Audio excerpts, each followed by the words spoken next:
আচ্ছা, আপনার একটা কোম্পানির কথা কল্পনা করুন। একদিন তারা শুটকি মাছ আর নুডলস বিক্রি করত। আজ তারা স্মার্টফোন, চিপ, ব্যাটারি, ভ্যাকসিন, এমনকি বিশ্বের সবচেয়ে উচ্চ ভবন তৈরির পিছনেও তারা জড়িত। হ্যাঁ, আমি বলছি স্যামসাং এর কথা। আমরা বেশিরভাগ মানুষই স্যামসাং মানেই ফোন মনে করি, কিন্তু সত্যিটা এতটাই অবিশ্বাস্য যে এই ভিডিও শেষ হওয়ার পর আপনি স্যামসাংকে আর কখনো মোবাইল কোম্পানি হিসেবে বলতে পারবেন না।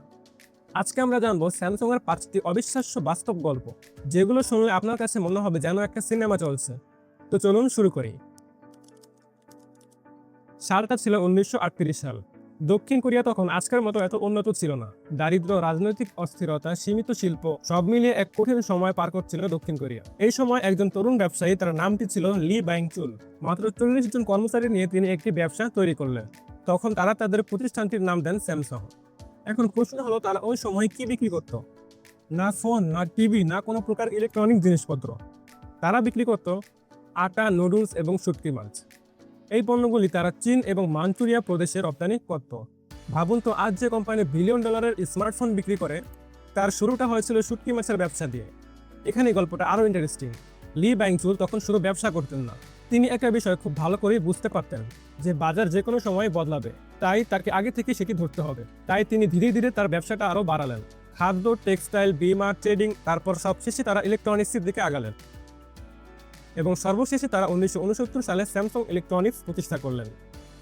আর সেখান থেকে শুরু হয় তাদের প্রকৃত বিপ্লব। আজ স্যামসাং বিশ্বের সবথেকে বড় স্মার্টফোন নির্মাতা, এমনকি বিশ্বের শীর্ষ মেমোরি চিপ প্রস্তুতকারকদেরও একটি। একটা ছোট শুটকি মাছের দোকান থেকে শুরু করে এত বড় সাম্রাজ্য গড়ে তোলা সত্যি অবিশ্বাস্য।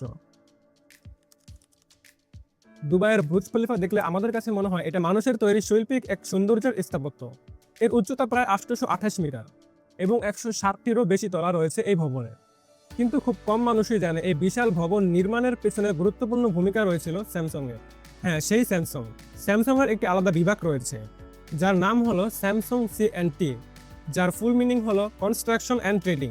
স্যামসাং এর এই সেক্টরটি শুধু কোনো ভবন তৈরির পেছনে কাজ করে না, তারা বিশ্বের সবচেয়ে জটিল মেগা প্রজেক্টগুলো পরিচালনা করে। তখনকার সময় বুর্জ খলিফার নির্মাণ ছিল এক বিশাল চ্যালেঞ্জের ব্যাপার। মরুভূমির তীব্র গরমে কংক্রিট দ্রুতই শুকিয়ে যেত। এত উঁচুতে কংক্রিট পৌঁছানো ছিল এক বিশাল চ্যালেঞ্জের ব্যাপার। তখন ইঞ্জিনিয়ারদের এমন প্রযুক্তি ব্যবহার করতে হয়েছিল যাতে শত শত মিটার ওপরে কংক্রিট পাম্প করা যায়। মালয়েশিয়ার পেট্রোনাস টুইন টাওয়ার তৈরির পেছনেও স্যামসাং এর হাত রয়েছে। আচ্ছা, আমরা তো সবাই জানি টেক দুনিয়ার সবচেয়ে বড় প্রতিদ্বন্দ্বীগুলোর মধ্যে একটি হলো স্যামসাং এবং আইফোন।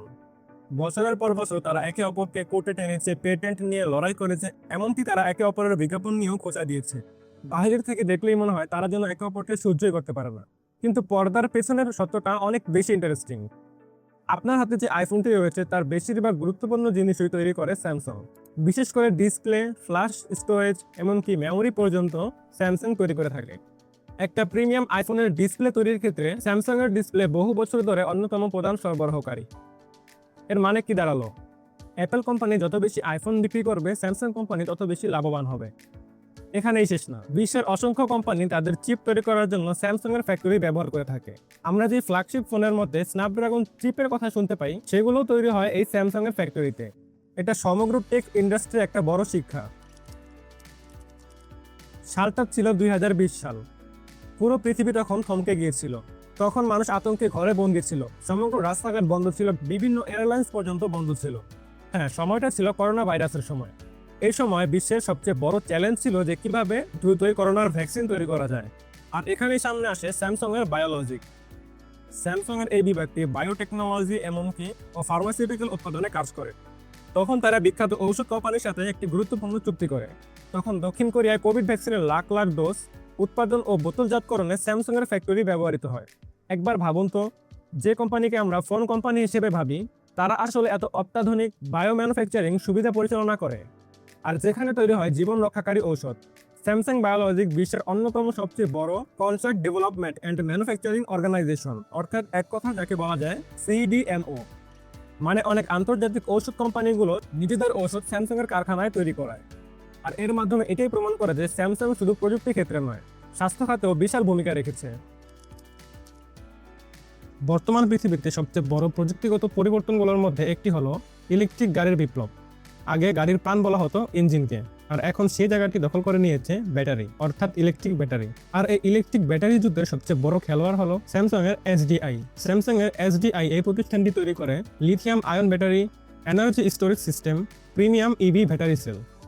বিএমডব্লিউ তাদের বিভিন্ন ইলেকট্রনিক মডেল স্যামসাং এর এসডিআই ব্যাটারি ব্যবহার করেছে। ফোর্ড সহ আরো আন্তর্জাতিক গাড়ি নির্মাতা স্যামসাং এর প্রযুক্তির উপর নির্ভর করে। একটা ভালো মানের ইভি ব্যাটারিতে থাকতে হয় উচ্চ শক্তি ঘনত্ব, দ্রুত চার্জিং, এমনকি দীর্ঘ আয়ু ও অতিরিক্ত গরম হওয়া থেকে প্রতিরোধের প্রযুক্তি। এই জায়গায় স্যামসাং বিপুল পরিমাণ উন্নয়ন ও গবেষণায় ব্যয় করেছে। তো আজকের ফুল ভিডিওতে আমরা কি দেখতে পেলাম?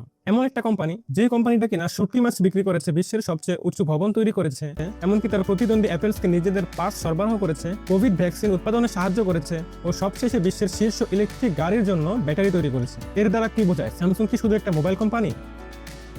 একদমই না। স্যামসাং আসলে একটা বিশাল প্রযুক্তি সাম্রাজ্য, যার শাখা প্রশাখা ছড়িয়ে আছে সব জায়গায়। সবচেয়ে অনুপ্রেরণার বিষয়টা হলো স্যামসাং এর শুরুটা ছিল খুবই ছোট, তাই আপনি আজ ছোট কিছু শুরু করলেও ভবিষ্যতে সেটা কত বড় হতে পারে সেটা কেউ জানে না। তো এই ছিল আজকের ভিডিও। আর ভিডিওটি ভালো লাগলে অবশ্যই লাইক, শেয়ার এমনকি সাবস্ক্রাইব করতে ভুলবেন না, এরকম আরো নতুন নতুন ভিডিও পাওয়ার জন্য। তো দেখা হবে নতুন কোনো টেক জায়ান্টের অজানা গল্প নিয়ে। আল্লাহ হাফেজ।